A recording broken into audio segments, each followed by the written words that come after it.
Hi all, welcome to our channel TNPSC.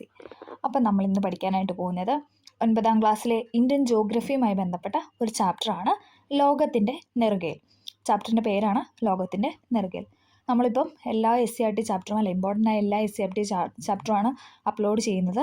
Subject vice പ്ലേലിസ്റ്റായിട്ടും എല്ലാം add ചെയ്തിട്ടിട്ടുണ്ട്. എന്താ പറയുക, history, അതേപോലെ തന്നെ ജോഗ്രഫി, പിന്നെ ബയോളജി, പിന്നെ കോൺസ്റ്റിറ്റ്യൂഷൻ, സിവിക്സ്, എക്കണോമിക്സ് ആയി ബന്ധപ്പെട്ട അങ്ങനെയെല്ലാം ആ സബ്ജക്റ്റിൻ്റെ ഇതിൽ നമ്മൾ പ്ലേലിസ്റ്റാക്കി ആഡ് ചെയ്തിട്ടിട്ടുണ്ട്. അതിൽ നമ്മൾ ക്ലാസ് വൈസ് ആണ് ഇട്ടേക്കുന്നത്. ഓക്കെ, അത് ക്ലിയർ ആവും. നിങ്ങൾക്ക് ജസ്റ്റ് ഒന്ന് പ്ലേലിസ്റ്റ് ഒന്ന് ചെക്ക് ചെയ്താൽ നിങ്ങൾക്കത് മനസ്സിലാവും.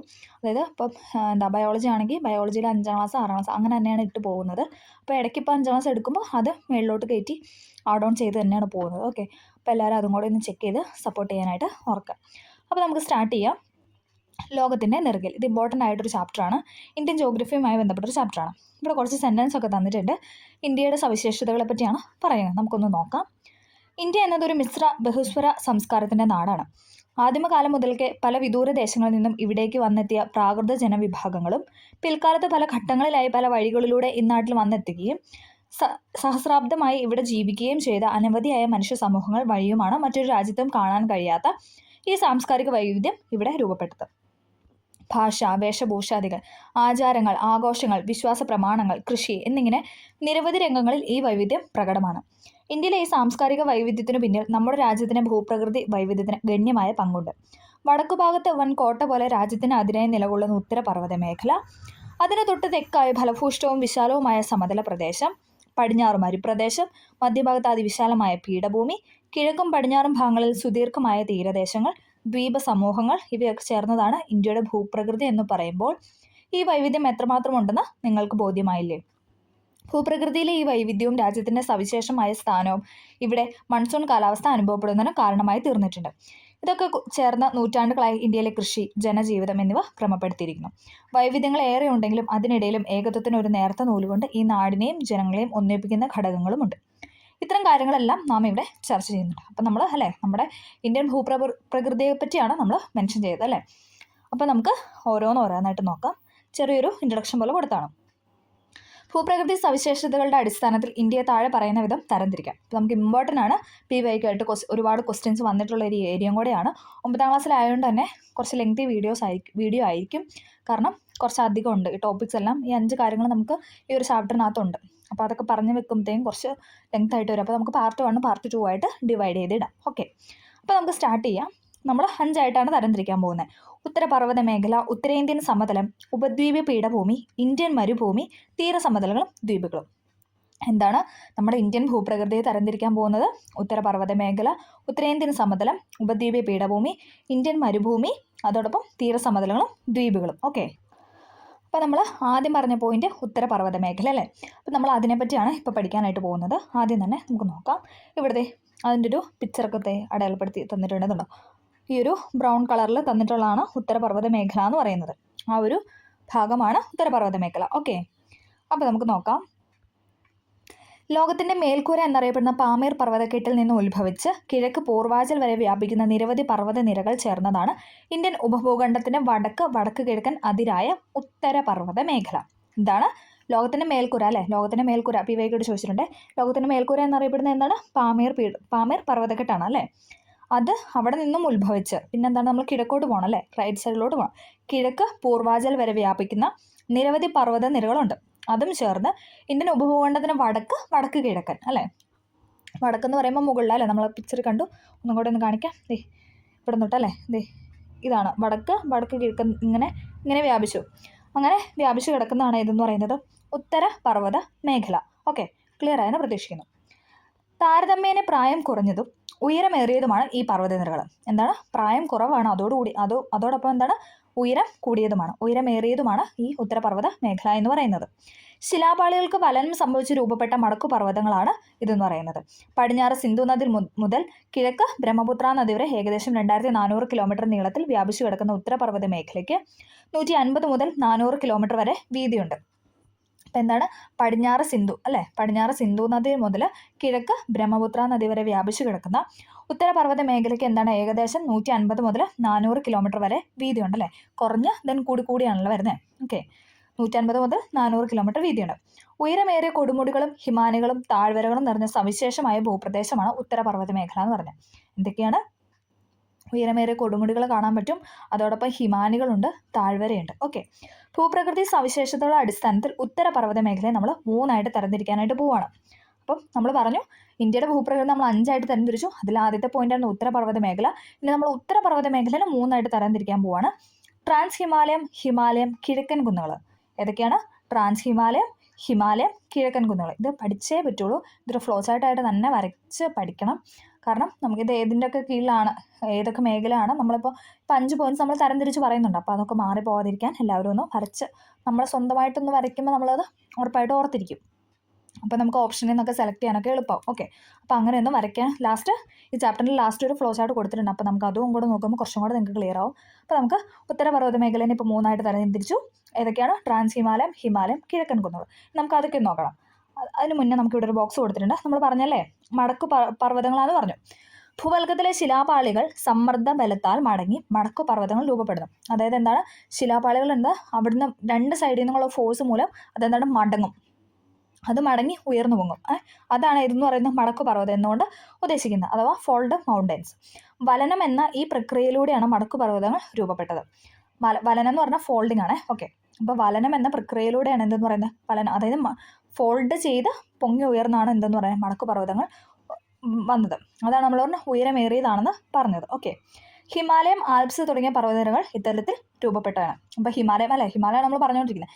ഹിമാലയം എന്നൊക്കെ, ഹിമാലയം പിന്നെ എന്താണ്? ആൽപ്സ് പർവ്വതനിരയൊക്കെ എന്താണ്? ഇതുപോലെ മടക്കു പർവ്വതത്തിന് എക്സാമ്പിളാണ്. ഓക്കെ, നമ്മളതാണ് പറഞ്ഞു വെച്ചിരിക്കുന്നത്. ഓക്കെ, ഇനി നമുക്ക് തരംതിരിക്കാനായിട്ട് പോവാം. ഏതാണ്? ഉത്തരപർവ്വത മേഖലയെ നമ്മൾ 3ആയിട്ട് തിരിച്ചു. ട്രാൻസ് ഹിമാലയം, ഹിമാലയം, കിഴക്കൻ കുന്നുകൾ. ഇനി നമുക്ക് അതൊക്കെ ഒന്ന് ഡീറ്റെയിൽ ആയിട്ട് പഠിക്കാം.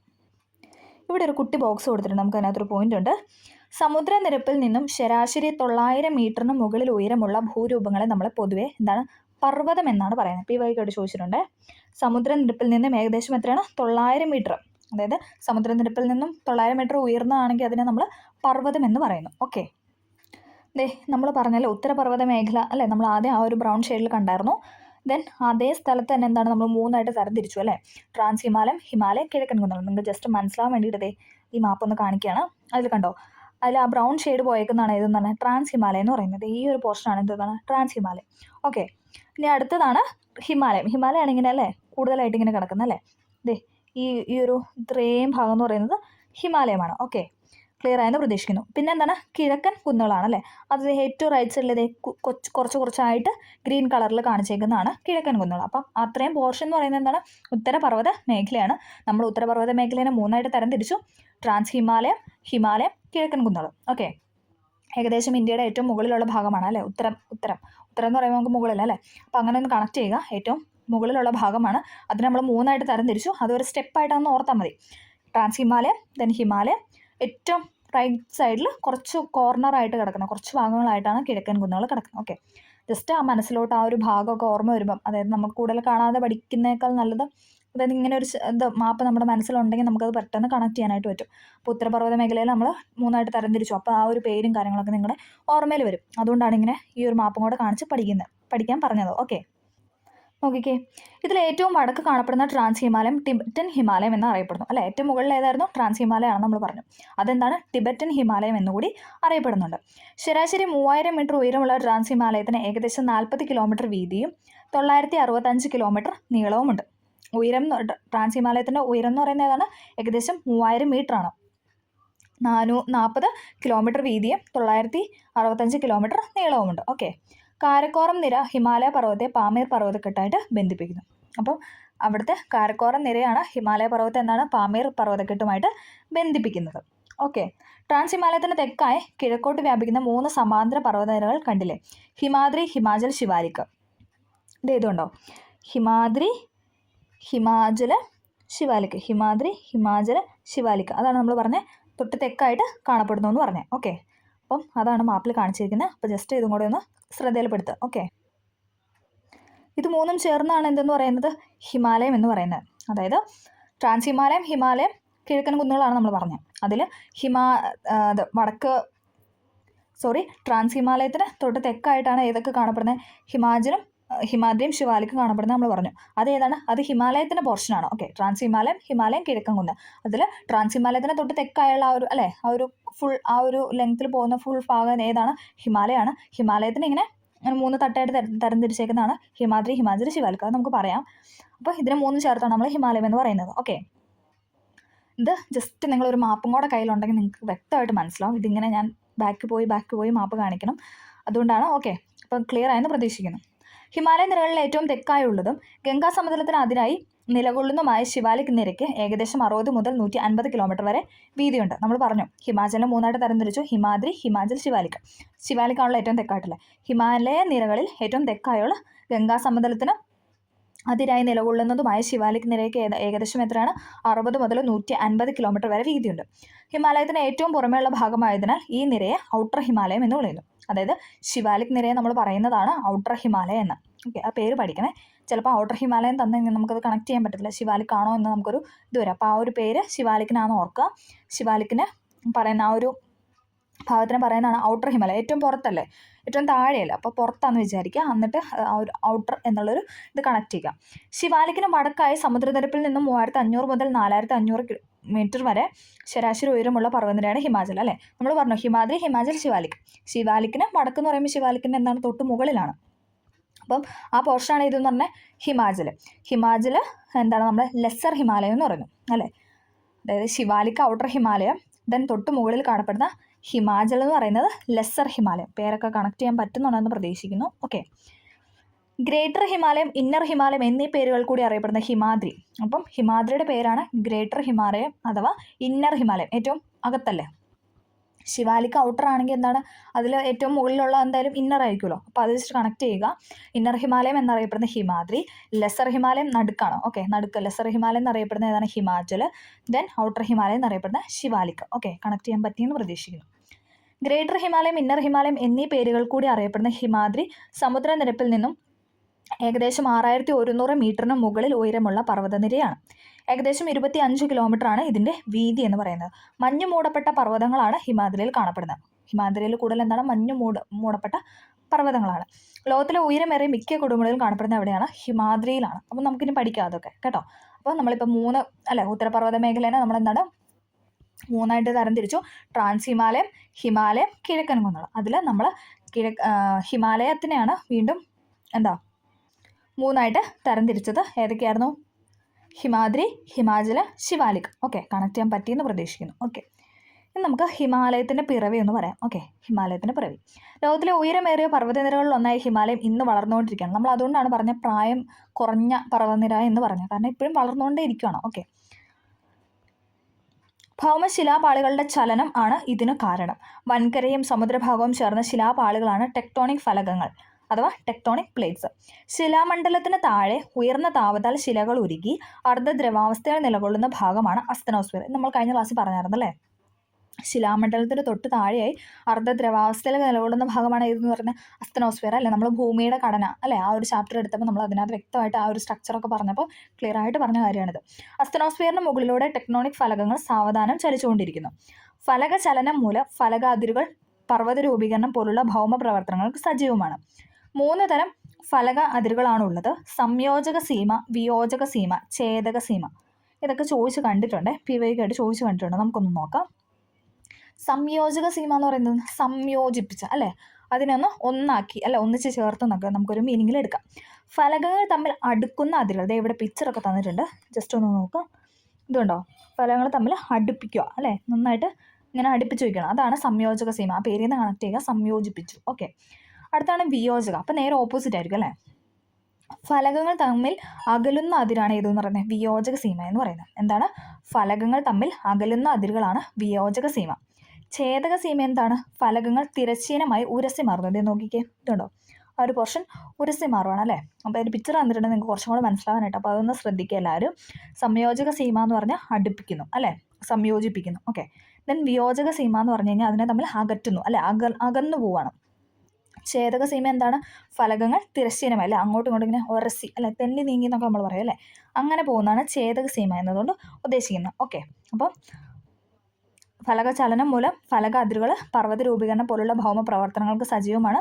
ഈ ഫലക അതിരുകളാണ് ഏതെന്ന് പറയുന്നത്?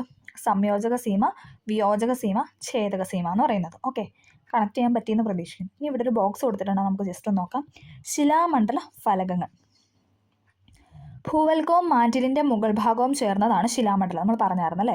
ഭൂവൽക്കവും പിന്നെ തൊട്ട് താഴെയുള്ള പോർഷൻ ആയിരുന്നു അല്ലേ മാന്റിലിൻ്റെ മുകൾ ഭാഗം, അതായത് ഭൂവൽക്കത്തിൻ്റെ താഴെയും മാന്റിലിൻ്റെ മുകൾ ഭാഗവും നമ്മൾ അങ്ങനെയായിരുന്നല്ലോ പഠിച്ചത്. അത് ചേരുന്ന ഭാഗമാണ് ഇതെന്ന് പറഞ്ഞാൽ ശിലാമണ്ഡലം അല്ലേ? ശിലാമണ്ഡലം ചെറുതും വലുതുമായ കഷ്ണങ്ങളായാണ് നിലകൊള്ളുന്നത്. അനേകായിരം കിലോമീറ്റർ വിസ്തൃതിയും ഏകദേശം 100 കിലോമീറ്റർ വരെ കനവുമുള്ള ഈ ശിലാമണ്ഡല ഭാഗങ്ങളാണ് ശിലാമണ്ഡല ഫലകങ്ങൾ എന്ന് വിളിക്കുന്നത്. ഇവ വൻകര ഭാഗം ഉൾക്കൊള്ളുന്നതോ കടൽത്തറ ഭാഗം ഉൾക്കൊള്ളുന്നതോ വൻകരയും കടൽത്തറയും ഉൾക്കൊള്ളുന്ന ഭാഗമോ ആവാം. അപ്പോൾ എന്തൊക്കെയാണ്?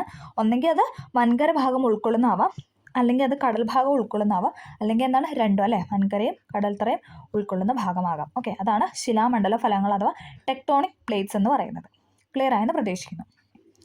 ഇനി നമ്മൾ പറയുന്നത് ഹിമാലയ പർവ്വത രൂപീകരണം, ആ ഒരു ഫോം ചെയ്ത കാര്യങ്ങളൊക്കെയാണ് പറയുന്നത്. ഇവിടെ 3 പിക്ചറൊക്കെ തന്നിട്ടുണ്ട്, നമുക്ക് മനസ്സിലാൻ വേണ്ടിയിട്ട് നമുക്കൊന്ന് വായിക്കാം. സംയോജക സീമകളിൽ ശിലാമണ്ഡലങ്ങളുടെ സമ്മർദ്ദ ഫലമായി ശിലാപാളികൾക്ക് വലനം അഥവാ ഫോൾഡിംഗ് സംഭവിക്കാറുണ്ട്. നമ്മൾ പറഞ്ഞല്ലേ, അങ്ങനെ ഫോൾഡിംഗ് സംഭവിച്ച് ഉയർന്നു പൊങ്ങിയതാണെന്നൊക്കെ നമ്മൾ പറഞ്ഞല്ലേ. ഇതുമൂലം രൂപപ്പെടുന്ന പർവ്വത നിരകളാണ് ഫോൾഡഡ് മൗണ്ടൻസ് അഥവാ മടക്ക് പർവ്വതങ്ങൾ. അപ്പോൾ നമുക്ക് നോക്കാം. നമ്മൾ പറഞ്ഞ മടക്ക് പർവ്വതത്തിന് എക്സാമ്പിളാണ് ഇത് ഹിമാലയോ ആൽപ്സ് എന്നൊക്കെ നമ്മൾ പറഞ്ഞായിരുന്നു. അപ്പോൾ നമുക്ക് നോക്കാം. ഏകദേശം 150 മുതൽ 160 ദശലക്ഷം വർഷങ്ങൾക്ക് മുൻപ് ഉപദ്വീപീയ ഇന്ത്യയും ഓസ്ട്രേലിയൻ വൻകരയും ഉൾപ്പെടുന്ന ഇന്ത്യൻ ഫലകത്തിൻ്റെ സ്ഥാനം ദക്ഷിണാർദ്ധ ഗോളത്തിലായിരുന്നു അല്ലേ? 1-2 വർഷമല്ല അല്ലേ? 150, 160 ദശലക്ഷം വർഷങ്ങൾക്ക് മുമ്പ് എന്താണ് ഉപദ്വീപീയ ഇന്ത്യയും ഓസ്ട്രേലിയൻ വൻകരയൊക്കെ എവിടെയായിരുന്നു? ദക്ഷിണാർദ്ധ ഗോളത്തിലായിരുന്നു കാണപ്പെട്ടത്. പക്ഷേ പിന്നീട് അത് വടക്കോട്ട് നീങ്ങി അല്ലേ? നമ്മൾ പറഞ്ഞു ചെറിയ തോതിലൊരു ചലനം സംഭവിക്കുന്നതാണ് നമ്മൾ പറഞ്ഞു. അപ്പം പിന്നീട് അത് വടക്കോട്ട് നീങ്ങി വടക്കോട്ട് തന്നെ മുകളിലോട്ടല്ലേ? മുകളിലോട്ട് നീങ്ങി യുറേഷ്യൻ ഫലകത്തിന് അടുത്ത് വന്നു. എന്നിട്ട് എന്താ സംഭവിച്ചത്? യുറേഷ്യൻ ഫലകത്തിന് അടുത്ത് വന്നപ്പോൾ ഈ 2 ഫലകങ്ങൾ ഇവിടെ പിക്ചർ കൊടുത്തിട്ടുണ്ട്, നിങ്ങൾക്ക് ഒന്നും കൂടെ മനസ്സിലാകാനായിട്ട്. ഇതുകൊണ്ടോ, ഇതാണ് ഇന്ത്യൻ ഫലകം, ഇതാണ് യുറേഷ്യൻ ഫലകം. ഇത് രണ്ടും കൂടെ എന്താണ്? അതിൻ്റെ ഇടയിൽ ഒരു നദി ഉണ്ടായിരുന്നു, അതാണ് ടെതീസ് എന്ന് പറഞ്ഞത്. ഇവിടെ കാണിച്ചിട്ടുണ്ട് ടെതീസ് എന്ന നദി. അതിൻ്റെ ഇടയിൽ ഒന്നുകൂടെ പറയാം. വടക്കോട്ട് നീങ്ങി യുറേഷ്യൻ ഫലകത്തിനോട് അടുത്ത് വന്നപ്പോൾ ഈ 2 ഫലകങ്ങളുടെയും ഇടയിൽ നിലകൊണ്ടിരുന്ന ടെതീസ് നദി അത് അടുത്തിട്ടും മടങ്ങി ഉയർന്നു വരാനായിട്ട് തുടങ്ങി. അതായത് നദി എൻ്റെ ഇടയ്ക്ക് പെട്ടുപോയി എന്നുള്ള അങ്ങനെ വേണേൽ പറയാം. ഓക്കെ, എന്നിട്ട് എന്താണ്? അത് രണ്ടും കൂടെ ആ ഫലകങ്ങൾ രണ്ടും കൂടെ ഉയർന്ന് പൊങ്ങാനായിട്ട് തുടങ്ങി. അങ്ങനെയാണ് എന്തെന്ന് പറഞ്ഞാൽ ഹിമാലയ പർവ്വതം രൂപം കൊണ്ടെന്ന് പറയാം. ഓക്കെ, ഇതേ ഇന്ത്യൻ ഫലകവും യുറേഷ്യൻ ഫലവും കണ്ടോ? അതിൻ്റെ ആ നദി അല്ലേ? ആദ്യത്തെ പിക്ചറിൽ നമുക്ക് നദി തന്നിട്ട് കാണാം. തന്നെ എന്താണ് കാണാൻ പറ്റാതെ അല്ലേ? അടുത്തിട്ട് മടങ്ങി ഉയർന്നു പൊങ്ങി. ഇപ്പോൾ എന്താണ് അത് നോക്കിക്കേ. ഇപ്പം അത് ആ ഉയർന്നു പൊങ്ങിയ ഭാഗമാണ് ഹിമാലയം എന്ന് പറയുന്നത്. ഓക്കെ, കണക്റ്റ് ആയെന്ന് പ്രതീക്ഷിക്കുന്നു. ഒന്നും കൂടെ പറയാം. ഏകദേശം 150-160 ദശലക്ഷം വർഷങ്ങൾക്ക് മുമ്പ് ഉപദ്വീപ് ഇന്ത്യയും ഓസ്ട്രേലിയൻ വൻകരയും ഉൾപ്പെടുന്ന ഇന്ത്യൻ ഫലകത്തിൻ്റെ സ്ഥാനം ദക്ഷിണാർദ്ധ ഗോളത്തിലായിരുന്നു. പിന്നീട് ഇത് വടക്കോട്ട് നീങ്ങി അല്ലേ? മുകളിലോട്ട് പതുക്കെ അല്ലേ? ഭയങ്കര മൈന്യൂട്ടായ ചലനമായിരുന്നു, കാരണം ഇത്രയും വർഷങ്ങൾ അല്ലേ? നമുക്ക് പെട്ടെന്നൊന്നും നീങ്ങി അങ്ങ് എത്തിയെന്നൊന്നും പറയാൻ പറ്റില്ല, കാലങ്ങളെടുത്തു. അങ്ങനെ പിന്നീട് അത് വടക്കോട്ട് നീങ്ങി യുറേഷ്യൻ ഫലകത്തിനടുത്ത് വന്നപ്പോൾ ഈ 2 ഫലകങ്ങളുടെയും ഇടയിൽ എന്താണ് നിലകൊണ്ടിരുന്ന ടെഡീസ് സമുദ്രത്തിന് അടുത്തിട്ട് മടങ്ങി ഉയർന്നു വരാനായിട്ട് തുടങ്ങി. അങ്ങനെയാണ് ഹിമാലയ പർവ്വതം രൂപം കൊണ്ടത്. ഓക്കെ, എല്ലാവർക്കും ഈ പിക്ചറും പിന്നെ കാര്യങ്ങൾ പറഞ്ഞൊക്കെ ക്ലിയർ ആയെന്ന് പ്രതീക്ഷിക്കുന്നു. ഇനി ഇത് ഇവിടെ വേറൊരു ബോക്സ് കൊടുത്തിട്ടുണ്ട്, ഗിരികന്ധരങ്ങൾ എന്ന് പറഞ്ഞാൽ. ഇവിടെ ഹിമാലയ നിരക്ക് കുറവുള്ള ഒരു ഗിരികന്ധരമാണ് ഇവിടെ പിക്ചറിൽ നൽകിയിട്ടുണ്ട്. നമുക്ക് നോക്കാം. ആഴമേറിയതും ചെങ്കുത്തായ വശങ്ങളോട് കൂടിയതുമായ താഴ്വരകളാണ് ഗിരികന്ധരങ്ങൾ. എന്താണ്? ആഴമേറിയതും ചെങ്കുത്തായ വശങ്ങളോടും കൂടി അല്ലേ? ഇത് നോക്കിക്കേ, പിക്ചർ തന്നിട്ടുണ്ട്. ആഴമുണ്ടല്ലേ? നല്ല ആഴമുണ്ട്. അതുപോലെ തന്നെ എന്താണ് അല്ലേ? ചെങ്കുത്ത് നമ്മൾ പറയല്ലോ, നല്ല കുത്തനെയുള്ള ചെങ്കുത്തായ വശങ്ങളും ഉള്ളതുമായ താഴ്വരയാണ് എന്തെന്ന് പറയുന്നത്? ഗിരികന്ധരങ്ങൾ എന്ന് പറയുന്നത്. സിന്ധു, ഗംഗ, സത്ലജ് തുടങ്ങിയ നദികൾ അപരദന അഥവാ ഇറോഷനിലൂടെ ഹിമാലയ പർവ്വതനിരയ്ക്ക് കുറുകെ ഗിരികന്ധരങ്ങൾ സൃഷ്ടിക്കുന്നു. സിന്ധു, ഗംഗ, സത്ലജ് തുടങ്ങിയ നദികൾ അപരദനത്തിലൂടെ ഹിമാലയ പർവ്വതനിരയ്ക്ക് കുറുകെ എന്താണ്? ഗിരികന്ധരങ്ങൾ സൃഷ്ടിക്കുന്നു. ഗിരികന്ധരം എന്ന് പറഞ്ഞാൽ എന്താണ്? ആഴമേറിയതും അതോടൊപ്പം ചെങ്കുത്തായ വശങ്ങളോടും കൂടിയ താഴ്വരയാണ് ഗിരികന്ധരം എന്ന് പറയുന്നത്. ഓക്കെ, ഇനി നമുക്ക് നോക്കാം ഹിമാലയവും പ്രാദേശിക വിഭാഗങ്ങളും.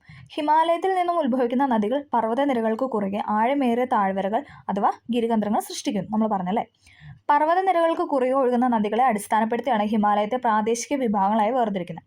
ഇവയാണ് പടിഞ്ഞാറൻ ഹിമാലയം, മധ്യ ഹിമാലയം, കിഴക്കൻ ഹിമാലയം. നമ്മൾ ഹിമാലയത്തിനെ തരംതിരിക്കാനായിട്ട് പോകുകയാണ്. പ്രാദേശിക വിഭാഗങ്ങളായിട്ടാണ് തരംതിരിക്കുന്നത്. പടിഞ്ഞാറൻ ഹിമാലയം, മധ്യ ഹിമാലയം, കിഴക്കൻ ഹിമാലയം. ഇവിടെ കൊടുത്തിട്ടുണ്ട്.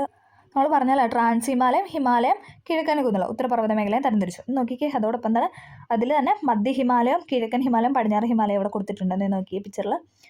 യെല്ലോ ഷെയ്ഡിൽ തന്നിരിക്കുന്നതാണ് ഇതെന്ന് പറയുന്നത് മധ്യ ഹിമാലയം. ദെൻ ഒരു ആ ഒരു കളറിൽ തന്നിരിക്കുന്നതാണ് കിഴക്കൻ ഹിമാലയം അല്ലേ, റൈറ്റ് സൈഡിൽ കാണുന്നത് അല്ലേ.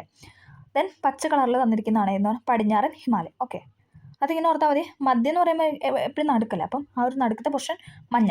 ദെൻ റൈറ്റ് സൈഡിലോട്ട് കിഴക്കൻ എന്ന് പറയുമ്പോൾ റൈറ്റ് അല്ലേ, അപ്പോൾ കിഴക്കൻ ആ ഒരു അരുണാചൽ പ്രദേശ്, ആസാം, ആ ഒരു മേഘാലയ, ആ ഒരു സൈഡിലേക്കാണ് ഇതെന്ന് പറഞ്ഞാൽ കിഴക്കൻ ഹിമാലയം. പടിഞ്ഞാറെന്ന് പറഞ്ഞാൽ നേരെ ഓപ്പോസിറ്റ് അല്ലേ, നമ്മുടെ ജമ്മു കാശ്മീർ, ലഡാക്ക് അതെന്നൊക്കെ പറയുന്നതാണ് ഇതെന്ന് പറയുന്നത് പടിഞ്ഞാറൻ ഹിമാലയം. ഓക്കെ, അത് ജസ്റ്റ് നിങ്ങൾക്ക് ക്ലിയർ ആവാൻ വേണ്ടിയിട്ട് കാണിച്ചു തന്നേ ഉള്ളൂ. ഓക്കെ, ജമ്മു കാശ്മീരിൻ്റെ വടക്ക് സിന്ധു നദി താഴ്വര മുതൽ ഉത്തരാഖണ്ഡിൻ്റെ കിഴക്ക് കാളി നദി താഴ്വര വരെ ഉൾപ്പെടുന്ന പടിഞ്ഞാറൻ ഹിമാലയത്തിനെ കാശ്മീർ ഹിമാലയം, ഹിമാചൽ ഹിമാലയം, ഉത്തരാഖണ്ഡ് ഹിമാലയം എന്നിങ്ങനെ 3 മേഖലകളിലായിട്ട് തരംതിരിച്ചു. എന്താണ് നമ്മൾ പറഞ്ഞല്ലേ, പടിഞ്ഞാറൻ ഹിമാലയം ഏറ്റവും റൈറ്റ് സൈഡിൽ, അതായത് ജമ്മു കാശ്മീർ, ലഡാക്ക് ആ ഒരു മേഖലയിലാണെന്ന് നമ്മൾ പറഞ്ഞു. അതായത് ജമ്മു കാശ്മീരിൻ്റെ വടക്ക് സിന്ധു നദി താഴ്വര മുതൽ ഉത്തരാഖണ്ഡിൻ്റെ കിഴക്ക് കാളി നദി താഴ്വര വരെ ഉൾപ്പെടുന്ന പടിഞ്ഞാറൻ ഹിമാലയം അല്ലേ. അതിനുശേഷം നമ്മൾ മധ്യ ഹിമാലയത്തോട് സ്റ്റാർട്ട് ചെയ്യും. അപ്പോൾ നമ്മൾ ആ ഒരു ബോർഡർ ലൈനാണ് പറഞ്ഞത്. ജമ്മു കാശ്മീരിൻ്റെ വടക്ക് സിന്ധു നദി താഴ്വര മുതൽ ഉത്തരാഖണ്ഡിന് കിഴക്ക് കാളി നദി താഴ്വര വരെ ഉൾപ്പെടുന്ന പടിഞ്ഞാറൻ ഹിമാലയത്തെ നമ്മൾ 3ആയിട്ട് തരംതിരിച്ചു. അത് ആ ഒരു സ്റ്റേറ്റിനെ നമുക്ക് വെച്ചിട്ട് തരംതിരിച്ച് നമുക്ക് ഓർത്തിരിക്കാൻ പറ്റും. ഏതൊക്കെയാണ്? ഒന്ന് കാശ്മീർ, ദെൻ ഹിമാചൽ പ്രദേശ് വെച്ച് കണക്ട് ചെയ്യുക, ദെൻ ഉത്തരാഖണ്ഡ് അല്ലേ. ഇത് 3 നമ്മുടെ ഇന്ത്യയിലെ ആ ഒരു സൈഡിലുള്ള സ്റ്റേറ്റുകളാണ്. അപ്പോൾ അത് ആ പേര് വെച്ചിട്ട് കണക്ട് ചെയ്താൽ മതി. നമ്മൾ പടിഞ്ഞാറൻ ഹിമാലയത്തെ 3ആയിട്ട് തരംതിരിച്ചു. കാശ്മീർ ഹിമാലയം, ഹിമാചൽ ഹിമാലയം, ഉത്തരാഖണ്ഡ് ഹിമാലയം. ഓക്കെ, അപ്പോൾ നമ്മൾ കുറേ കാര്യങ്ങൾ ഇങ്ങനെ തരംതിരിച്ച് വന്നിട്ടുണ്ട്. അപ്പോൾ എല്ലാവരും അതാണ് ഞാൻ ആദ്യം തന്നെ പറഞ്ഞ ഒരു ഫ്ലോ ചാർട്ടായിട്ട് വരയ്ക്കും, അല്ലെങ്കിൽ നിങ്ങളുടെ കയ്യിൽ ഒരു മാപ്പ് വെക്കുന്നതായിരിക്കും നമുക്ക് കുറച്ചും കൂടെ ഒരു കൺവീനിയൻറ്റ്, നമുക്ക് പഠിക്കാൻ എളുപ്പമായിരിക്കും. നമ്മൾ കാണാപ്പാഠം പഠിക്കുന്നതിനേക്കാൾ കൂടുതൽ ഇത് മനസ്സിലാക്കി, ജോഗ്രഫി എപ്പോഴും നമ്മൾ മനസ്സിലാക്കി പഠിക്കുന്നതാണ് ബെറ്റർ. അപ്പോൾ അതുകൊണ്ട് ഒരു മാപ്പ് കഴിക്കരുതോ, അല്ലെങ്കിൽ നിങ്ങളൊരു ഫ്ലോ ചാർട്ട് പോലെ വരച്ച് പോകുന്നത് ബെറ്റർ ആയിരിക്കും. ഓക്കെ, അപ്പോൾ നമുക്ക് സ്റ്റാർട്ട് ചെയ്യാം. നമ്മളിനി പടിഞ്ഞാറൻ ഹിമാലയത്തിൽ തരംതിരിക്കാനായിട്ട് പോവുകയാണ്. കാശ്മീർ ഹിമാലയം ഫസ്റ്റ് പോയിൻ്റാണ്. ഏത്? കാശ്മീർ ഹിമാലയം.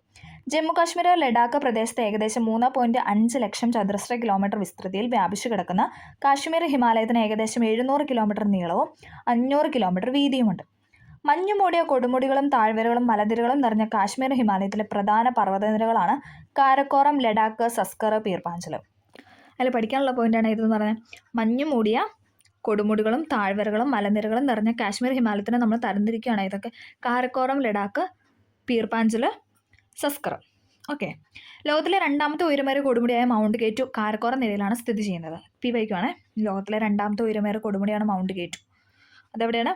കാരക്കോറം നിരയിലാണ് സ്ഥിതി ചെയ്യുന്നത്. മൗണ്ട് കേറ്റുവിനെ പറയുന്ന മറ്റൊരു പേരാണ് ഗോഡ്വിൻ ഓസ്റ്റ്. അതും പഠിക്കണം. ചിലപ്പോൾ ഗോഡ്വിൻ ഓസ്റ്റ് എന്നായിരിക്കും ചിലപ്പോൾ ക്വസ്റ്റ്യനിൽ തരുന്നത്, ചിലപ്പോൾ മൗണ്ട് കേറ്റു എന്നായിരിക്കും. അപ്പം 2ാമത്തെ ഉയരമേറിയ കൊടുമുടി, ലോകത്തിലെ 2ാമത്തെ ഉയരമേറിയ കൊടുമുടിയാണ് ഇതെന്ന് പറയുന്നത് മൗണ്ട് കേറ്റു അഥവാ ഗോഡ്വിൻ ഓസ്റ്റ്. അങ്ങനെ തന്നെ പഠിക്കാം, മൗണ്ട് കേറ്റു അഥവാ ഗോഡ്വിൻ ഓസ്റ്റ്. അതിൻ്റെ നീളം പഠിക്കണേ. 8611 മീറ്ററാണ്. അതും ചോദിച്ചിട്ടുണ്ട്. ഓക്കെ, 8611 മീറ്ററാണ് ലോകത്തിലെ 2ാമത്തെ ഉയരമേറിയ കൊടുമുടിയായ മൗണ്ട് കേറ്റുവിൻ്റെ ഉയരം എന്ന് പറയുന്നത്. 8611 മീറ്റർ.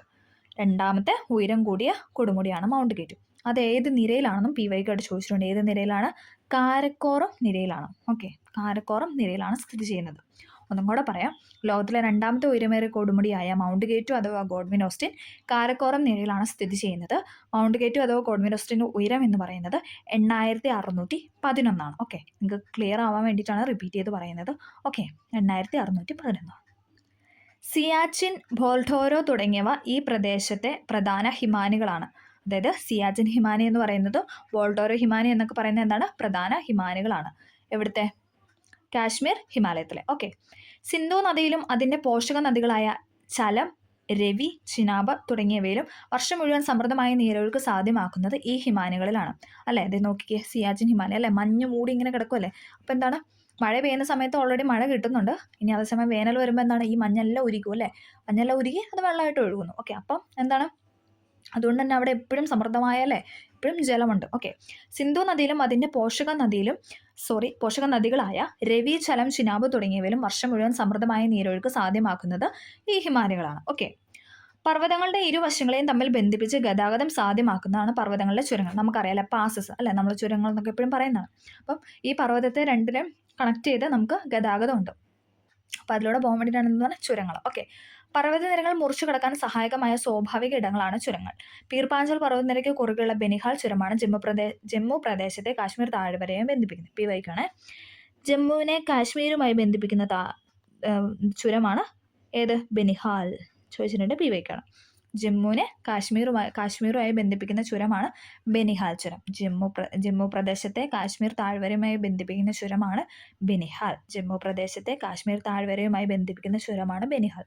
പഠിക്കാൻ വേണ്ടിയിട്ടാണ് റിപ്പീറ്റ് ചെയ്ത് പറയുന്നത്. ഓക്കെ, ഇവിടെ സിയാച്ചിൻ ഹിമാനി കൊടുത്തിട്ടുണ്ട്. ലോകത്തിലെ ഏറ്റവും ഉയരത്തിൽ സ്ഥിതി ചെയ്യുന്ന യുദ്ധഭൂമി എന്നാണ് സിയാച്ചിൻ അറിയപ്പെടുന്നത്. അതും പി വൈക്കോട് ചോദിച്ചിട്ടുണ്ട്. ലോകത്തിലെ ഏറ്റവും ഉയരം കൂടിയ യുദ്ധഭൂമി എന്നാണ് സിയാച്ചിൻ ഹിമാനി വിശേഷിപ്പിക്കുന്നത്. ലോകത്തിലെ ഏറ്റവും ഉയരത്തിൽ സ്ഥിതി ചെയ്യുന്ന യുദ്ധഭൂമി എന്നാണ് സിയാച്ചിൻ വിശേഷിപ്പിക്കുന്നത്. പിന്നെ നമ്മൾ പറഞ്ഞ എന്താണ്? ജമ്മു പ്രദേശത്തെ കാശ്മീർ താഴ്വരയെ ബന്ധിപ്പിക്കുന്ന ചുരമാണ് ഏതെന്ന് പറയുന്നത്? ബനിഹാൽ ചുരം. ഓക്കെ, പി വൈക്കോട് ചോദിച്ചിട്ടുണ്ട്. SCERT പറഞ്ഞിട്ടുള്ള എല്ലാ ചുരങ്ങളും നമ്മൾ ഇമ്പോർട്ടൻ്റ് ആയിട്ട് പഠിക്കണം. അത് മിനിമം നമ്മൾ പഠിച്ചിരിക്കണം. ഓക്കെ, അല്ലാതെ നമുക്ക് കിട്ടുന്ന എല്ലാ പോയിന്റ്സും പഠിക്കണം. പക്ഷേ SCERT തന്നിരിക്കുന്ന ഒരിക്കലും നമുക്ക് സ്കിപ്പ് ചെയ്യാനായിട്ട് പാടില്ല. ഓക്കെ, അപ്പം ജമ്മു പ്രദേശത്തെ കാശ്മീർ താഴ്വരയുമായി ബന്ധിപ്പിക്കുന്ന ചുരമാണ് ബനിഹാൽ.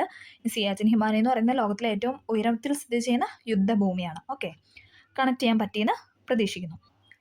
ശുദ്ധജല തടാകങ്ങൾ ധാരാളമുള്ള കാശ്മീർ ഹിമാലയത്തിലെ ഒരു പ്രധാന തടാകമാണ് ദാൽ. അല്ലേ, നമുക്കറിയാം കാശ്മീരിലെ ഒരു പ്രധാന തടാകമാണ് ഏതെന്ന് പറഞ്ഞാൽ ദാൽ എന്ന് പറയുന്നത്. അതെന്താണ്? ശുദ്ധജല തടാകം കൂടിയാണ്. ചോദിച്ചിട്ടുണ്ട്, പി വൈക്കാണ്. കാശ്മീർ ഹിമാലയത്തിലെ ഒരു പ്രധാന തടാകമാണ് ദാൽ എന്ന് പറയുന്നത്. അതെന്താണ്? ശുദ്ധജല തടാകമാണ്. അല്ലേ, ശുദ്ധജല തടാകമാണ്. ഈ തടാകത്തിൻ്റെ കരയിലാണ് ശ്രീനഗർ പട്ടണം സ്ഥിതി ചെയ്യുന്നത്. ഇപ്പം നമുക്ക് കാണാം അല്ലേ, PSC എല്ലാ ക്വസ്റ്റിനും ഇങ്ങനെ ഒരു പട്ടണത്തിൻ്റെ അടുത്ത് സ്ഥിതി ചെയ്യുന്ന നദി അല്ലെങ്കിൽ അങ്ങനെയൊക്കെ ചോദിക്കാറുണ്ട്. ആ ഒരു പാറ്റേൺ രീതിയിലുള്ള ക്വസ്റ്റ്യൻസ് ഇപ്പോൾ വരുന്നുണ്ട്. അതുകൊണ്ട് തന്നെ ഇത് പഠിക്കണം. പോരാത്തതിന് ഇത് SCERT തന്നിരിക്കുന്ന ഒരു പോയിന്റാണ്. ശ്രീനഗർ പട്ടണത്തിൻ്റെ കരയിൽ സ്ഥിതി ചെയ്യുന്ന തടാകമാണ് ഇതെന്ന് പറയുന്നത് ദാൽ തടാകം. ഓക്കെ, ശ്രീനഗർ പട്ടണത്തിൻ്റെ കരയിൽ സ്ഥിതി ചെയ്യുന്ന തടാകമാണ് ഇതെന്ന് പറയുന്നത് ദാൽ തടാകം. ഓക്കെ, കാശ്മീരിലെ ഒരു പ്രധാന വിനോദസഞ്ചാര വാണിജ്യ കേന്ദ്രം കൂടിയാണ് ഇതെന്ന് പറയുന്നത് ഈ തടാകം എന്ന് പറയുന്നത്. ഇവിടെ കണ്ടോ, ദാൽ തടാകത്തിലെ ഒരു ശിഖാരത്തോണി. ഇതെന്നൊക്കെ പറഞ്ഞാൽ അവിടുത്തെ വിനോദസഞ്ചാര കാര്യങ്ങളിൽ പെടുന്നതാണ്. ഓക്കെ, ദാൽ തടാകത്തിലെ ശിഖാരത്തോണികളും ഫ്ലോട്ടിംഗ് മാർക്കറ്റുകളും കാശ്മീർ ടൂറിസത്തിന് മുഖമുദ്രകളാണ്. ദാൽ തടാകത്തിലെ ശിഖാരത്തോണികളും ഫ്ലോട്ടിംഗ് മാർക്കറ്റുകളും ഒക്കെ എന്താണ്? കാശ്മീർ ടൂറിസത്തിൻ്റെ പ്രധാന മുഖമുദ്രകളാണ്. ഓക്കെ, ഇനി ഇവിടെ രണ്ട് കാര്യങ്ങൾ, ഗുൽമർഗിൻ്റെ രണ്ട് ടേമായിട്ട്, അതായത് വേനൽക്കാലത്തിൻ്റെയും മഞ്ഞുകാലത്തിൻ്റെയും രണ്ട് പിക്ചർ ഇവിടെ കൊടുത്തിട്ടുണ്ട്.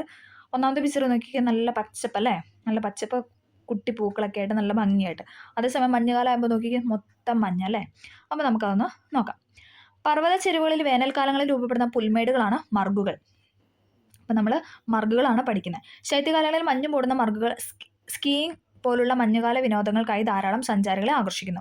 സോൺമർഗ്, ഗുൽമർഗ് എന്നിവ ഇവയിൽ ചിലതാണ്. അപ്പം ആ ഒരു മർഗാണ് കാണിച്ചിരിക്കുന്നത് ഇവിടെ അല്ലേ, അതിൽ ഗുൽമർഗാണ് കാണിച്ചിരിക്കുന്നത്. അതായത് വേനൽക്കാലത്ത് എന്താണ് നല്ലപോലെ പൂക്കളും കാര്യങ്ങളൊക്കെ ഉണ്ട്. അതേസമയം മഞ്ഞുകാലം ആകുമ്പോഴത്തേക്ക് എന്താണ് മൊത്തം മഞ്ഞുകൂടി കിടക്കും അല്ലേ. അടുത്തത് നമ്മൾ പറയാനായിട്ട് ഇപ്പം നമ്മൾ കാശ്മീർ ഹിമാലയമാണ് പറഞ്ഞത് അല്ലേ. ഏറ്റവും പടിഞ്ഞാറനിൽ കിടക്കുന്ന കാശ്മീർ ഹിമാലയമാണ് നമ്മൾ പറഞ്ഞത്. ഓക്കെ, പിന്നെ നമ്മൾ പറഞ്ഞല്ലേ, നമ്മൾ പറഞ്ഞ സ്റ്റേറ്റിൻ്റെ പേര് വെച്ചിട്ടാണ് നമ്മൾ കണക്ട് ചെയ്തത്. അതായത് കാശ്മീർ, ദെൻ ഹിമാചൽ പ്രദേശ്, പിന്നെ ഉത്തരാഖണ്ഡാണ് നമ്മൾ പറഞ്ഞത്. അല്ല, കാശ്മീർ നമ്മൾ കംപ്ലീറ്റ് ചെയ്തു. ദെൻ അടുത്ത് നമ്മൾ പറയാൻ പോകുന്നത് ഹിമാചൽ ഹിമാലയമാണ്. ഹിമാചൽ പ്രധാനമായി ഹിമാചൽ പ്രദേശ് സംസ്ഥാനം ഉൾപ്പെടുന്ന ഹിമാലയ ഭാഗമാണ് ഹിമാചൽ. അതുകൊണ്ടാണ് ഞാൻ ആ പേര് വെച്ച് കണക്ട് ചെയ്യാൻ പറഞ്ഞത്. എന്താണ്? പ്രധാനമായും ഹിമാചൽ പ്രദേശ് സംസ്ഥാനം ഉൾപ്പെടുന്ന ഹിമാലയ ഭാഗമാണ് ഹിമാചൽ ഈ പർവ്വത പ്രദേശത്തെ പ്രധാന നദികളാണ് ചിനാബ്, രവി, ബിയാസ് എന്നിവ.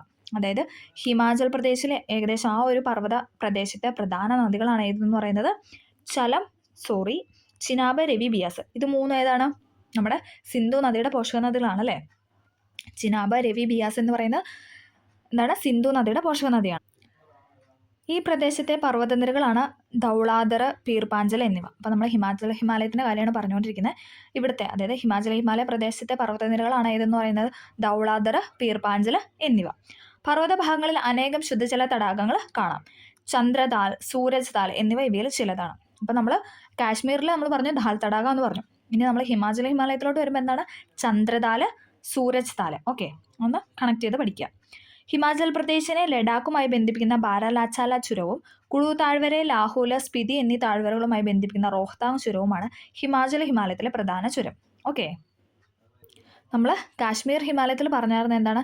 കാശ്മീരിനെ ജമ്മു പ്രദേശത്തെ കാശ്മീരുമായി ബന്ധിപ്പിക്കുന്ന നമ്മൾ പറഞ്ഞായിരുന്നു ബനിഹാൽ ചുരം അല്ലേ.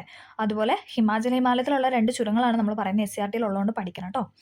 ഹിമാചൽ പ്രദേശിനെ ലഡാക്കുമായി ബന്ധിപ്പിക്കുന്നതാണ് ബാരാലാച്ചാല ചുരം. ഹിമാചൽ പ്രദേശിനെ ലഡാക്കുമായി ബന്ധിപ്പിക്കുന്നതാണ് ഏതെന്ന് പറഞ്ഞാൽ ബാരാലാച്ച ചുരം. പഠിക്കണം, ഇമ്പോർട്ടൻ്റ് ആണ്. ഹിമാചൽ പ്രദേശിന് ഇത് ചോദിച്ചിട്ടുണ്ട്, PYQ ആയിട്ട് നമുക്ക് പ്രിലിംസിലൊക്കെ കണ്ടിട്ടുണ്ട്, അതേപോലെ മെയിൻസിലും കണ്ടിട്ടുണ്ട്. പക്ഷേ നമുക്ക് ചുരങ്ങളെ പറ്റി എപ്പോഴും ചോദിക്കാറുണ്ടല്ലോ, 1 മാർക്ക് നമുക്ക് ചുരമുണ്ട്, 1 അല്ല 2 മാർക്കുണ്ട്. അപ്പോൾ അതുകൊണ്ട് ഇമ്പോർട്ടൻ്റ് ആണ്, SCRT ഉള്ളതുകൊണ്ട് ഇമ്പോർട്ടൻ്റ് ആണ് പഠിക്കാം. ഹിമാചൽ പ്രദേശിനെ ലഡാക്കുമായി ബന്ധിപ്പിക്കുന്നതാണ് ബാരാലാച്ച ചുരം. നമ്മൾ കാശ്മീരിൽ എന്തായിരുന്നു പറഞ്ഞത്? ജമ്മുവിനെ കാശ്മീർ താഴ്വരയുമായി ബന്ധിപ്പിക്കുന്നതായിരുന്നു ഏതെന്ന് പറഞ്ഞാൽ ബനിഹാൽ ചുരം അല്ലേ? അത് ഓർത്തിരിക്കുക. അതോടൊപ്പം ഈ 2 ചുരം കൂടെ പഠിക്കുക. ഹിമാചൽ പ്രദേശിനെ ലഡാക്കുമായി ബന്ധിപ്പിക്കുന്ന ബാരാലാച്ച ചുരവും കുളു താഴ്വരയെ ലാഹുൽ സ്പിതി എന്നീ താഴ്വരകളുമായി ബന്ധിക്കുന്ന റോഹ്താങ് ചുരം. എന്താണ്? കുളു താഴ്വരയെ ലാഹുൽ സ്പിതി, 2 സ്ഥലമുണ്ട്, കുളുവിനെ ലാഹോല അല്ലെങ്കിൽ സ്പിതി എന്നീ താഴ്വരകളുമായി ബന്ധിപ്പിക്കുന്ന റോഹ്താങ് ചുരവുമാണ് ഹിമാലയത്തിലെ പ്രധാന ചുരം. ഒന്നും കൂടെ പറയാം, ഇമ്പോർട്ടൻ്റ് ആയിട്ടാണ് റിപ്പീറ്റ് ചെയ്യുന്നത്. ഹിമാചൽ പ്രദേശിനെ ലഡാക്കുമായി ബന്ധിപ്പിക്കുന്ന ബാരാലാച്ചാല ചുരവും കുളു താഴ്വരയെ ലാഹോൽ അല്ലെങ്കിൽ സ്പിതി താഴ്വരയുമായി ബന്ധിപ്പിക്കുന്ന റോഹ്താങ് ചുരവുമാണ് ഹിമാലയത്തിലെ പ്രധാന ചുരങ്ങൾ. ഓക്കെ, അത് ഇമ്പോർട്ടൻ്റ് ആണ്, പഠിക്കണം. കുളു, കംഗ്ര, ലാഹോല തുടങ്ങിയ മനോഹരമായ താഴ്വരകളും സുഖവാസ കേന്ദ്രങ്ങളായ ഷിംല, മണാലി എന്നിവയും വിനോദസഞ്ചാരികളെ ആകർഷിക്കുന്ന ഇടങ്ങളാണ്. എന്താണ്? കുളു, കംഗ്ര, ലാഹോല തുടങ്ങിയ മനോഹരമായ താഴ്വരകളും സുഖവാസ കേന്ദ്രങ്ങളായ, അല്ലെ, സുഖവാസ കേന്ദ്രങ്ങൾ നമ്മൾ പറയാറുണ്ടല്ലേ, ഷിംല, മണാലി അല്ലെ, കുളു മണാലി എന്നൊക്കെ നമ്മൾ പറയാറുണ്ട്. അപ്പോൾ അതൊക്കെ എന്ന് പറഞ്ഞാൽ എന്താണ്? സുഖവാസ കേന്ദ്രങ്ങളാണ്. സുഖവാസ കേന്ദ്രങ്ങളായ ഷിംല, മണാലി എന്നിവയും വിനോദസഞ്ചാരികളെ ആകർഷിക്കുന്ന ഇടങ്ങളാണ്. ശൈത്യവും മഞ്ഞുവീഴ്ചയും അനുഭവപ്പെടുന്ന ഈ പ്രദേശങ്ങളിൽ പലയിടങ്ങളിലായി ചൂട് നീരുറവുകൾ കാണപ്പെടുന്നു. എന്താണ്? ശൈത്യവും മഞ്ഞുവീഴ്ചയും ഒക്കെ ഉണ്ടെങ്കിൽ പോലും എന്താണ് അവിടെ ചൂട് നീരുറവുകൾ കാണപ്പെടുന്നു. അപ്പം നമുക്ക് അതിൻ്റെ റീസൺ ഒന്ന് നോക്കാം അല്ലേ. എന്തായിരിക്കും അവിടെ ആ ഒരു അത്രയും തണുത്തല്ലേ മഞ്ഞ് വരുന്ന സമയത്ത് പോലും അവിടെ ചൂട് നീരുറവ് വരാൻ കാരണം? അപ്പം നമുക്ക് അത് ജസ്റ്റ് ഒന്ന് നോക്കാം. ഇവിടെ ഒരു ബോക്സ് കൊടുത്തിട്ടുണ്ട്. മഴവെള്ളം ഭൂമിക്ക് അടിയിലേക്ക് ഊർന്നിറങ്ങി ഭൂഗർഭ ജലത്തിൻ്റെ ഭാഗമാകുന്നു. എന്താണ്? മഴവെള്ളം ഭൂമിക്ക് അടിയിലേക്ക് ഊർന്നിറങ്ങും, എന്നിട്ട് എന്താണ്? ഭൂഗർഭ ജലത്തിൻ്റെ ഭാഗമാകും അല്ലേ. പർവ്വത രൂപീകരണം പോലുള്ള ഭൗമ പ്രവർത്തനങ്ങൾ സജീവമായ ഇടങ്ങളിൽ ഭൗമ ഉപരിതലത്തിനടിയിലെ ശിലാപാളികൾ ചൂട് പിടിക്കുകയും ഈ ശിലകൾ ഭൂഗർഭജലത്തെ ചൂടാക്കുകയും ചെയ്തു. നമ്മൾ പറഞ്ഞു ഇത് ഊർന്നിറങ്ങുന്നു, എന്നിട്ട് എന്താണ്? അവിടെ സജീവമായ ഇടങ്ങളിൽ ഭൂമിയുടെ ഉപരിതലത്തിനടിയിലെ ശിലാപാളികൾ, നമ്മൾ പറഞ്ഞല്ലേ ഭൂമിയുടെ സ്ട്രക്ചറൊക്കെ പറഞ്ഞപ്പോൾ നമ്മൾ പറഞ്ഞായിരുന്നു അടിയിലോട്ടല്ലേ എന്താ ലാവയും മാഗ്മയൊക്കെ ഉണ്ടെന്ന് നമ്മൾ പറഞ്ഞായിരുന്നു അല്ലേ. അപ്പോൾ അതാണ് എന്താ ശിലാപാളികൾ ചൂട് പിടിക്കുക, ഈ ശിലകൾ എന്താണ്? ഭൂഗർഭജലത്തെ അല്ലേ, ഭൂഗർഭജലമായിട്ട് വരുമെന്ന് പറഞ്ഞു, അതിനെ ചൂടാക്കുന്നു. ഇങ്ങനെ ചൂട് പിടിച്ച ഭൂഗർഭജലം ഭൂമിയുടെ ഉപരിതലത്തിലെ ഉറവകളായി എത്തുന്നു അല്ലേ. അത് തന്നെയാണ് ആദ്യം മഴവെള്ളമായിട്ട് താഴേക്ക് വന്നു, then ചൂട് പിടിച്ച് പൊങ്ങിപ്പോകുന്നു, അതാണ് സംഭവം. ഓക്കെ, ലൈറ്റായിട്ട് പറഞ്ഞാൽ അതാണ്. ഇങ്ങനെ ചൂട് പിടിച്ച ഭൂഗർഭജലം ഭൂമിയുടെ ഉപരിതലത്തിൽ ഉറവകളായി എത്തുന്നതാണ് ചൂട് നീരുറവുകൾ. ഹിമാലയ പർവ്വത ഭാഗങ്ങളിൽ ധാരാളം ചൂട് നീരുറവുകൾ കാണാം. ഉദാഹരണം ന്യൂബ്ര താഴ്വര, മണികരൺ, ഖീർഗംഗ എന്നിവയൊക്കെയാണ് ഇതിൻ്റെ എക്സാമ്പിൾ എന്ന് പറയുന്നത്. ഏതൊക്കെയാണ്? ന്യൂബ്ര താഴ്വര, മണികരൺ, ഖീർഗംഗ. ചൂട് നീരുറവുകളിൽ നിന്നുമുള്ള ഭൗമ താപോർജ്ജം അഥവാ ജിയോ തെർമൽ എനർജി ഉപയോഗിച്ച് വൈദ്യുതി ഉൽപ്പാദിപ്പിക്കാനായിട്ട് സാധിക്കും. ഹിമാചൽ പ്രദേശിലെ മണികരൺ ചൂട് നീരുറവയിൽ നിന്നും ഇത്തരത്തിൽ വൈദ്യുതി ഉൽപ്പാദിപ്പിക്കാറുണ്ട്. അപ്പോൾ നമ്മൾ ചൂട് നീരുറവയാണ് പറഞ്ഞാൽ എന്താണ്? മഴ അല്ലെ ഭൂമിക്കടിയിലായിട്ട് ഊർന്നിറങ്ങി എന്താണ് ഭൂഗർഭ ജലത്തിനോട് ചേർന്ന് ശിലാപാളികളുടെ കൂടത്തിൽ ചൂട് പിടിച്ച് തന്നെ അത് മുകളിലോട്ട് ഉയർന്നു വരുന്നു. ഓക്കെ, അപ്പം നമ്മൾ ഹിമാലയമാണ് പറഞ്ഞത്. കാശ്മീർ ഹിമാലയം പറഞ്ഞു, ദെൻ ഹിമാലയം പറഞ്ഞു. ഇനി നമുക്ക് മൂന്നാമതായിട്ട് പറയാനുള്ളത് ഉത്തരാഖണ്ഡ് ഹിമാലയമാണ്. ഓക്കെ, അടുത്തതാണ് ഉത്തരാഖണ്ഡ് ഹിമാലയം. നമ്മളിപ്പോൾ പടിഞ്ഞാറൻ ഹിമാലയത്തിനാണ് 3ആയിട്ട് തരം തിരിച്ചേക്കുന്നത് അല്ല. പടിഞ്ഞാറ് ഏറ്റവും അല്ല, ഇനി മധ്യഭാഗത്ത് പറയാനുണ്ട്, പിൻകിഴക്കും പറയാറുണ്ട്. അപ്പോൾ നമ്മൾ ഇപ്പോൾ പഠിക്കുന്ന അതായത് ഈ 3 എണ്ണം എന്ന് പറയുന്നത്, അതായത് കാശ്മീർ, ഹിമാചൽ ഹിമാലയം, ഉത്തരാഖണ്ഡ് ഹിമാലയം എന്നൊക്കെ പറയുന്നത് പടിഞ്ഞാറൻ ഹിമാലയത്തിൻ്റെ 3 ഭാഗങ്ങളാണ്. ഓക്കെ, അപ്പോൾ അതിൽ ലാസ്റ്റ് പോയിന്റാണ് ഉത്തരാഖണ്ഡ് ഹിമാലയം. സത്ലജ് നദി മുതൽ കാളി നദി വരെയുള്ള ഹിമാലയ പ്രദേശമാണ് ഉത്തരാഖണ്ഡ് ഹിമാലയം. ഏതാണ്? സത്ലജ് മുതൽ കാളി നദി വരെ. ഇതിൻ്റെ പടിഞ്ഞാറ് ഭാഗം ഗഡ്വാൾ ഹിമാലയം എന്നും കിഴക്കൻ ഭാഗം കുമോൺ ഹിമാലയം എന്നും അറിയപ്പെടുന്നു. നന്ദാദേവി, കാമെറ്റ്, ബദ്രിനാഥ്, കേദാർനാഥ് തുടങ്ങിയ ഉയരമേറിയ കൊടുമുടികൾ ഉത്തരാഖണ്ഡ് ഹിമാലയത്തിൽ സ്ഥിതി ചെയ്യുന്നു. നമുക്കറിയാമല്ലേ, ഈ ബദ്രിനാഥും കേദാർനാഥൊക്കെ സ്ഥിതി ചെയ്യുന്ന ഉത്തരാഖണ്ഡിലാണ്. അപ്പം നന്ദാദേവി, കാമെറ്റ്, ബദ്രിനാഥ്, കേദാർനാഥ് തുടങ്ങിയ ഉയരമേറിയ കൊടുമുടികൾ ഉത്തരാഖണ്ഡ് ഹിമാലയത്തിലാണ് സ്ഥിതി ചെയ്യുന്നത്. ഗംഗ, യമുന എന്നീ നദികളുടെ ഉത്ഭവസ്ഥാനം അല്ലെ. ഗംഗയുടെ ഉത്ഭവസ്ഥാനം എവിടെയാണ്? ഗംഗോത്രി അല്ലെ. യമുനയുടെ ആണെങ്കിൽ യമുനോത്രി. ആ പേരിൽ നിന്ന് കണക്ട് ചെയ്യാം. ഗംഗ, യമുന എന്നീ നദികളുടെ ഉത്ഭവസ്ഥാനമായ ഗംഗോത്രി, യമുനോത്രി തുടങ്ങിയ ഹിമാനികളും നൈനിത്താൽ, ഭീംതാൽ തുടങ്ങിയ ശുദ്ധജല തടാകങ്ങളും എവിടെയാണ്? ഈ നമുക്ക് കാണപ്പെടുന്ന ഉത്തരാഖണ്ഡ് ഹിമാലയം മേഖലയിലാണ്. ഓക്കെ, ഒന്നും കൂടെ പറയാം. ഗംഗ, യമുന എന്നീ നദികളുടെ ഉത്ഭവസ്ഥാനമായ ഗംഗോത്രി, യമുനോത്രി തുടങ്ങിയ ഹിമാനികളും, അതായത് ഗംഗോത്രി, യമുനോത്രി എന്നൊക്കെ പറഞ്ഞാൽ ഹിമാനികളാണ്. അതേപോലെ തന്നെ എന്താണ്? 2 ശുദ്ധജല തടാകമുണ്ട്, നൈനിതാലും ഭീംതാലും. ഇതൊക്കെ എവിടെയാണ് കാണപ്പെടുന്നത്? ഉത്തരാഖണ്ഡ് ഹിമാലയത്തിലാണ് നമുക്ക് കാണാനായിട്ട് സാധിക്കുന്നത്. ഓക്കെ. ലെസ്സർ ഹിമാലയത്തിനും ശിവാലിക് മലനിരകൾക്കുമിടയിൽ അല്ലേ നമ്മൾ പറഞ്ഞ ലെസ്സർ ഹിമാലയം എവിടെയായിരുന്നു? ഹിമാചൽ അല്ലേ, അതിന് തൊട്ട് താഴെയായിരുന്നു ശിവാലിക് അല്ലേ, നമ്മൾ ഔട്ടർ എന്ന് പറഞ്ഞായിരുന്നു അല്ലേ, ലെസ്സറും ഔട്ടറും. ഓക്കെ, ലെസ്സർ ഹിമാലയത്തിനും ശിവാലിക് മലനിരകൾക്കും ഇടയിൽ കാണപ്പെടുന്ന നിരപ്പായ താഴ്വരകളാണ് ഡൂണ് അല്ലേ, നമുക്കറിയാം ഡെറാഡൂൺ അല്ലേ, നമ്മളങ്ങനെ പറയാറുണ്ട് അല്ലേ. ഉത്തരാഖണ്ഡ് സംസ്ഥാനത്തിലെ ഡെറാഡൂൺ ഇതിൽ പ്രസിദ്ധമാണ്. അപ്പം ലെസ്സർ ഹിമാലയത്തിനും ശിവാലിക് മലനിരകൾക്കും ഇടയിൽ കാണപ്പെടുന്ന നിരപ്പായ താഴ്വരയാണ് ഇതെന്ന് പറയുന്നത് ഡൂൺ എന്ന് പറയുന്നത്.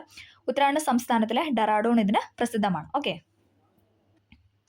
ഇവിടങ്ങളിലെ ഉയർന്ന പർവ്വത ചെരുവുകളിൽ കാണപ്പെടുന്ന വേനൽക്കാല പുൽമേടുകളാണ് ബുഗ്യാൽ. അപ്പോൾ നമ്മൾ പുതിയൊരു വാക്ക് പഠിച്ചല്ലേ, ബുഗ്യാൽ. ബുഗ്യാൽ എന്ന് പറഞ്ഞാൽ എന്താണ്? പുൽമേടുകളാണ്.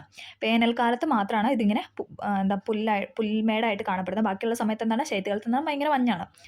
ശൈത്യകാലത്ത് മഞ്ഞിനടിയിലാകുന്ന ബുഗ്യാലുകൾ പലയിടങ്ങളിലും വിനോദസഞ്ചാരത്തിനായി പ്രയോഗിക്കുന്നു. അതായത് പുൽമേടുള്ള സമയത്ത് എന്താണ്? അവിടെ ആടുകളും മറ്റ് ഇതൊക്കെ വന്നിട്ട് ആൾക്കാരൊക്കെ വന്ന് അവരെ തീറ്റി അങ്ങനെ നോക്കും. പക്ഷെ അതേസമയം ശൈത്യകാലത്ത് എന്താണ്? വിനോദസഞ്ചാരമായിട്ട് എടുക്കും. ഓക്കെ, ദയാര ബുഗ്യാല, ഗോർസോൺ ബുഗ്യാല എന്നൊക്കെ പറയുന്നത് ഇതിന് എക്സാമ്പിളാണ്. ഓക്കെ, നമുക്കിവിടെ ഒരു ചിത്രവും ഗുഡ്വാൾ മേഖലയിലെ ഒരു ബുഗ്യാലാണ് ഇവിടെ തന്നിട്ടുള്ളത്. ഉണ്ടോ? ആട്ടിടയൻ വന്നിട്ട് എന്താണ്? ആടിനെ മേയ്ക്കുകയാണ്. ഓക്കെ, നമുക്കൊന്ന് ജസ്റ്റ് നോക്കാം.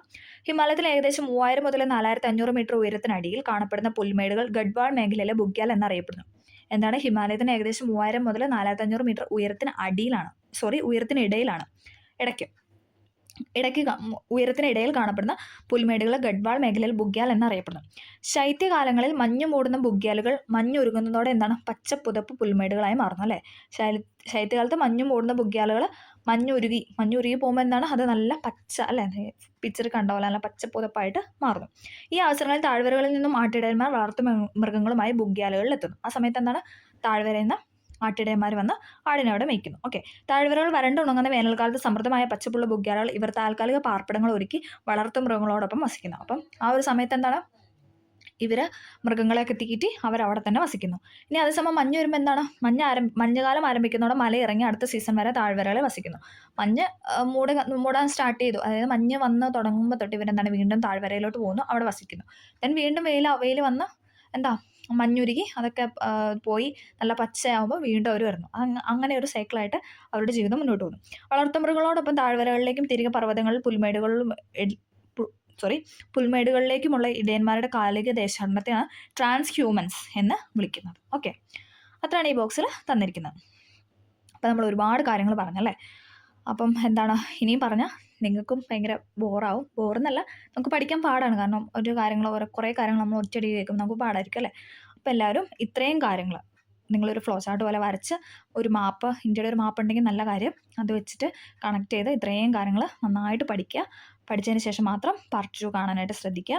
അപ്പം പാർട്ട് 2 ഉടനെ തന്നെ അപ്ലോഡ് ചെയ്യുന്നതാണ്. അപ്പോൾ നമ്മൾ ഇത്രയും വെച്ചിട്ട് വൈൻഡ് അപ്പ് ചെയ്യണം. കാരണം അത്യാവശ്യം ലെങ്തായി മാത്രമല്ല കുറേ കാര്യങ്ങൾ പറഞ്ഞു. ഇനിയും ഡീറ്റെയിൽ ആയിട്ട് നമുക്ക് പറയാനുണ്ട്. താഴേക്ക് ഇപ്പം നമ്മൾ പടിഞ്ഞാറൻ ഹിമാലയം മാത്രമാണ് പറഞ്ഞത്. നമുക്ക് മധ്യ ഹിമാലയം പറയണം, കിഴക്കൻ ഹിമാലയങ്ങളും ബാക്കി ഉത്തരപർവ്വത മേഖല സ്റ്റാർട്ട് ചെയ്തിട്ടില്ലുള്ളൂ. ബാക്കിയൊക്കെ നമുക്ക് പറയാനായിട്ട് കിടക്കുവാണ്. അതൊക്കെ ഓരോ ചാപ്റ്ററിലുണ്ട്. അതോടൊപ്പം ഇതിൻ്റെയും കുറച്ച് ബാലൻസ് ആയിട്ടുണ്ട്. ഉത്തരപർവ്വത മേഖല നമുക്ക് കംപ്ലീറ്റ് ചെയ്യാനായിട്ടുണ്ട്. അപ്പം അതൊക്കെ ഇനിയും കിടക്കുന്നുണ്ട്. അപ്പം എല്ലാവർക്കും എന്താണ് ഈ വീഡിയോ ഹെൽപ്ഫുൾ ആയെന്ന് വിചാരിക്കുന്നു. ഇഷ്ടമെങ്കിൽ തീർച്ചയായും ഒന്ന് ലൈക്ക് ചെയ്ത് സപ്പോർട്ട് ചെയ്യുക. അതോടൊപ്പം എന്തെങ്കിലും കാര്യങ്ങൾ ഡൗട്ടോ എന്തെങ്കിലും ഉണ്ടെങ്കിൽ കമൻറ്റ് ചെയ്യാനായിട്ട് മറക്കരുത്. അപ്പോൾ ഓക്കെ, താങ്ക്